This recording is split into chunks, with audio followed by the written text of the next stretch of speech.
From the noisiest neighborhood in the known universe. Shut up, dog. We're doing what I believe was our 19th pork loin video. I'm not sure. There may have been one or two that have been removed because I can't find them.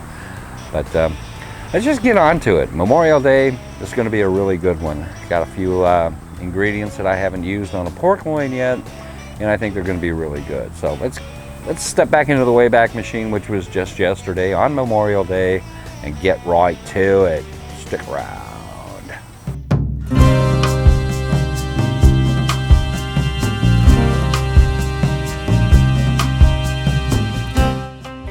And while our coals are warming up outside, shoot for a grill temperature of about 350 degrees. I'm going to remove some of the silver skin, a little bit of the fat off of the pork loin here.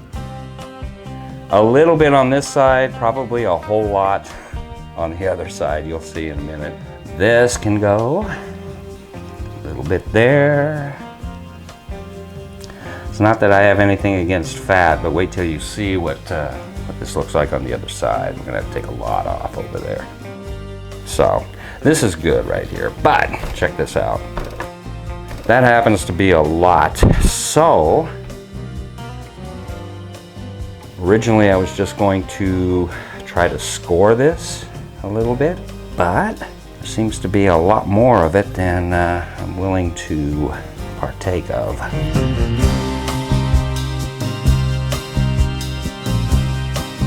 As you can tell, there's quite a bit of fat on this. All right, I'm gonna finish doing this up real quick and we'll be right back. Well, that took a little while. God, look at all the fat that came off of this. Can you believe that? All right, I am just going to lightly, and I mean really lightly, score this loin because of what's next. And there was so much fat on this pork loin that I was sure my knife was getting really dull, but it's not. As you can see, it's just gliding right through. Actually, some of these cuts are a little bit deeper than I want, but that's okay. All right, we're gonna get one there. We're gonna get there. Do you remember this stuff? Of course you do. Thank you, Sal, for turning me on to this. I'm just gonna spray the loin. Going to act as a binder, and it will add a little bit of flavor. And to that, my current favorite rub right now is this, what is it, the Pineapple Sriracha Blackstone Rub. I love this stuff, man. I've got all their rubs, but I keep going back to this one. And we're going to probably put a liberal coating on here because that's how much I like it.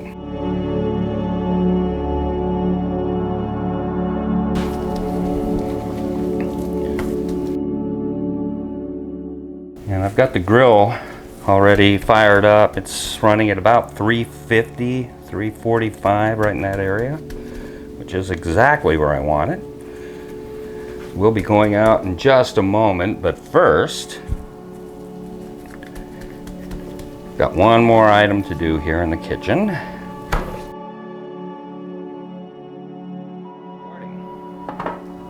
Observe, steaming pan. Observe, we have some beef broth. Gonna add a lot of flavor. And I'm gonna add a little bit of water. I'm anticipating that this is only gonna take about 2 hours to cook, if even that. But we wanna make sure we have a good amount of broth. So the coals by now are probably up to temperature. Let's get outside and start this magic. All right, let's get our water pan on, our beef broth pan, as it were. I don't know if you saw my latest video, the one prior to this one, but we did deep clean on all the grills out here. And this is the cleanest this one's been in a long time. All right, we're gonna lay our pork loin right over the pan. So, get that on there. I'm gonna close down the vents just a little bit and adjust the temperature accordingly. See you in a few.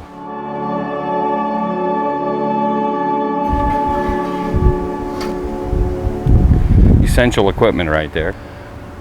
One really cool thing about owning your equipment for a long time, I think I've had this particular grill for 13 years at least. I said I wanted 350, and by golly, we're there. All I have to do is kind of close that top vent down just a smidge. I'll be right where I want it. Oh, by the way, you may have seen a chunk of cherry wood. Yep, that was cherry wood in there that was on fire. Left the lid off a little bit too long, so I may be replacing that pretty soon, but we've got some good smoke rolling right now. Mild cherry wood, the Pineapple Sriracha Rub from Blackstone, the duck fat, trimming all that fat and silver skin off. This is going to be really good. All right, we are at about 52 minutes mission elapsed time. It's just about time to take this pork loin off the grill, but before we do, got one more item to do.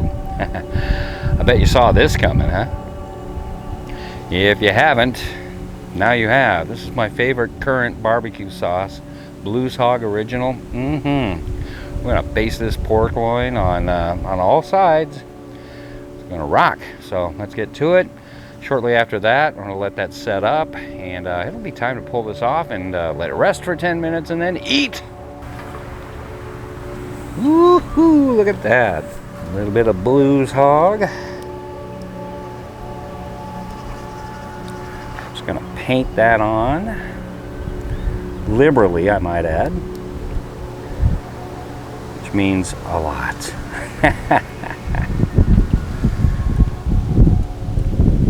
Get all sides of this too.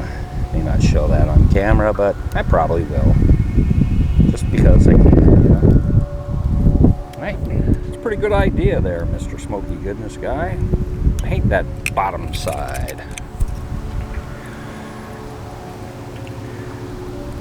Yep, I've mentioned it a few times, but this right now is my current favorite barbecue sauce in the world. And there are a lot of great barbecue sauces that I've tried, a few that I know I haven't tried but need to.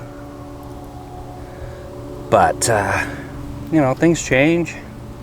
Tastes don't necessarily change, but finding great products is always an adventure.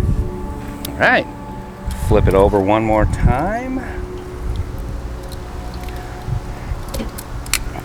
Apply just a little bit more.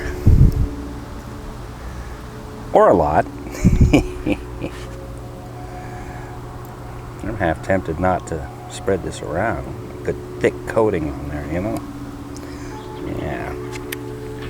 Let this go for a couple of more minutes. Let it rest after that. And we'll be eating. Oh, this is going to be good.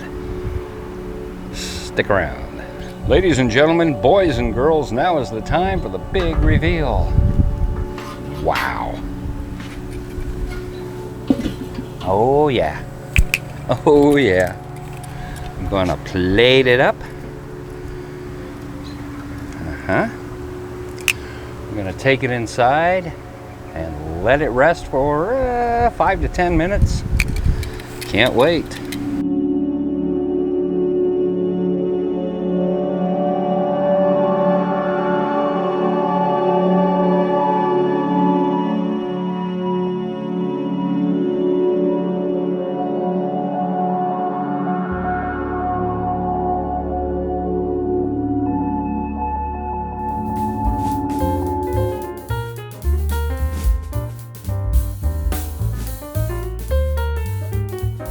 But how does it taste there, Mr. Smoky Goodness guy? Let's find out. You know, Mrs. Smoky Goodness should be home pretty soon. I hope she gets home pretty soon. This thing's going to disappear really quickly. Thanks for watching.